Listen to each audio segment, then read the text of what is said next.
Well, good morning and welcome to another edition of Expert Alert. I'm your host, Jim Tabor. This is where we bring in experts from different fields of businesses along the Gulf Coast to give you great tips on so many different things. And today we have in, of course, Carrie and Jennifer Milligan from Strojny Financial. It's good to have you all on the show again. Thank you. Thank you, Jim, for having us. Well, I know one of the questions that y'all are getting a lot here lately is regarding the child tax credit that starts in July. So, answer the question. Yeah. There are so many. We have so many calls coming in about this because there's a lot of different aspects of it. There's a lot of things that have changed from last year for the 2020 tax law going into this 2021 scenario. So I think let's start with what are we used to? That is the old child tax credit, $2,000 per child. You get it until the year that the child turned 17. So I got a lot of complaints about that. They're still at home. They're still eating my food. They're still in high school. They're more expensive now than they've ever been. Boy, do I know that. Why don't I get it after they turn 17?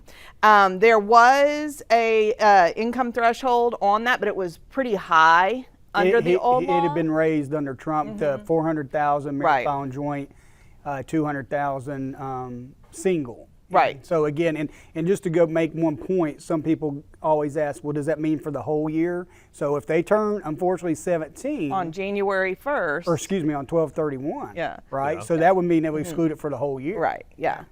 Okay. So that was the old law, right? And then there was a portion of that credit, $1,400 of the $2,000 you could get even if you didn't have any tax liability to offset. It was a refundable credit. So it was like earned income credit. It could actually create a refund. That was what we were dealing with. Now we've got a whole new set of things going on. So Carrie, I'll let you talk to some of those points. So with the changes out there, Jim, we still have the credit, right? For the 2,000, but they've done an additional step to help American families out. Okay, so what they're saying they have raised the age up to 17 now. So meaning as long as they don't turn 18, they'll be able to get additional money, okay, of $1,000 per child that meets that requirement. So if they're at 17 on December 31st, that's all right. They added a year. They're going to get $3,000, and so and if the children are under 6, so 5 and younger, it's actually $3,600. Oh wow! Right. So sort of funny here, they don't ever keep everything the same and don't make it easy. So I guess a little bit of job security. There's some families out there right now going, honey, we need to add some more kids. Right. And now one thing with that, it's a lower adjusted gross income, though, than the $400,000 and the $200,000 for single. So $400 filing joint on the normal child tax credit. So their phase out. Same. So that's the same as far as that, but the additional extra 1,000 or extra 1,600. The phase out is lower. Is 150 married filing joint, 112,500 for a head of household, which is a single parent, and then 75,000 for just single person not had a household. So it is a little nuance there, and then on top of all that, we can, as a parent, receive that in checks starting July, at least half of it. Okay, so now I know there's so much of this and it's kind of confusing for everybody, but basically, if I have a kid that I'm getting $3,000 for, right? Let's say there's just 16 years of age. I meet the requirements, $3,000. The IRS is going to start sending checks in July through December. For half, okay? So that's so it's $250 a month to get us to the $1,500, which is half, okay? And for kids that are 5 and younger, it's going to actually be $300 a month, right? Okay. Now that's great, but if people are expecting this back on their tax return, they're going to be a little bit disappointed because it's coming in the form of a payment. Okay, so let's just back up again. Say last year I got $2,000, all right, credit. Right. Okay, on my tax return for the child tax credit. This year, I'm only going to get $1,500, so I'm losing $500 on the tax because return. I got it early. But I got, even though I'm getting additional $1,000, right? It's not going to feel that way in my refund. I'm getting $1,500 up front. So people, you need to know that. So and so what's happening? The IRS is saying, well, we're putting out the portal. Okay, and we've been talking. I think we talked about this a couple of times. The portal's coming. But they finally gave us some more information on what that portal is going to look like. So in theory, at irs.gov, that portal should be available July 1st.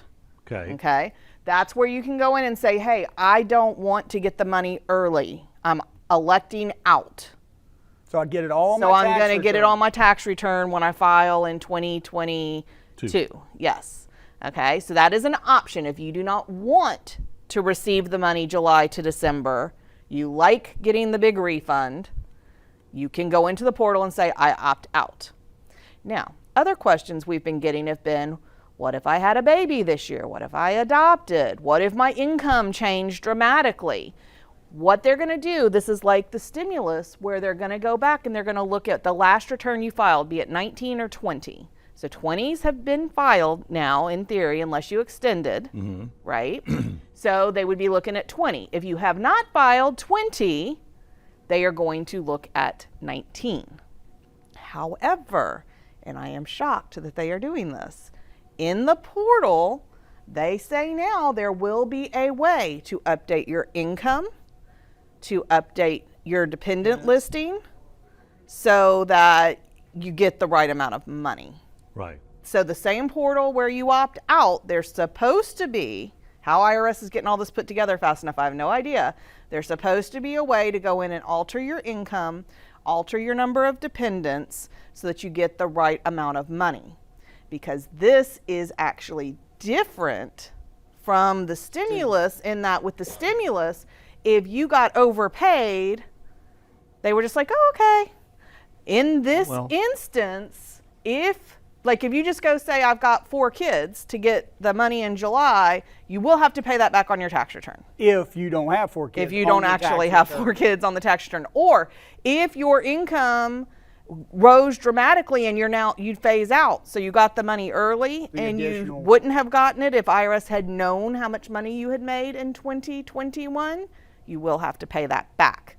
So all that is going to fall to us to reconcile on that tax return when we do it in the spring.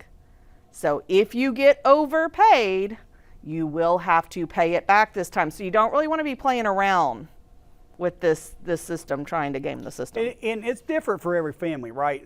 This was created to help people right now get through the pandemic. Right. Unemployment, has been high, and to help people out. So the thing is that it's a decision for each family. But if you want to be on the safer side, I would elect out, and you get whatever you get on your tax return, so you don't have to worry about potentially having to pay anything back. And they will do like they did with the stimulus. They will reconcile that on the so you don't get enough.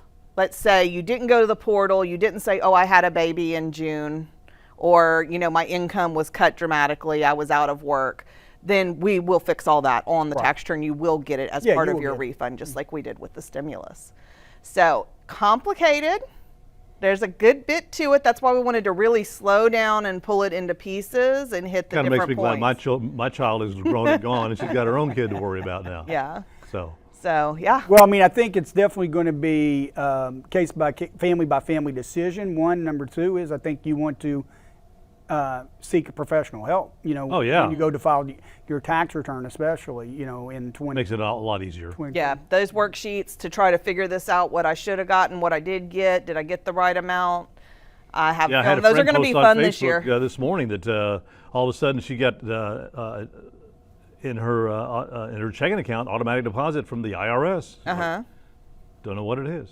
Yeah. Could be your third stimulus. Could be her refund coming late. Who knows? Yeah, it could be. All right. Of course, if you have any other questions, you can give them a call. They're located on Pass Road in Biloxi. Strojny Financial Services, right across the street from Keesler Federal Credit Union. That's where we're at. Jennifer, Carrie, thank you so much for being here with me again this morning. And we will see you again next month with some more great information here on Expert Alert. If you have a question for any of our experts, go to WLOX.com and click on Expert Alert. For a list of any of our upcoming experts, go to WLOX.com and click on Expert Alert.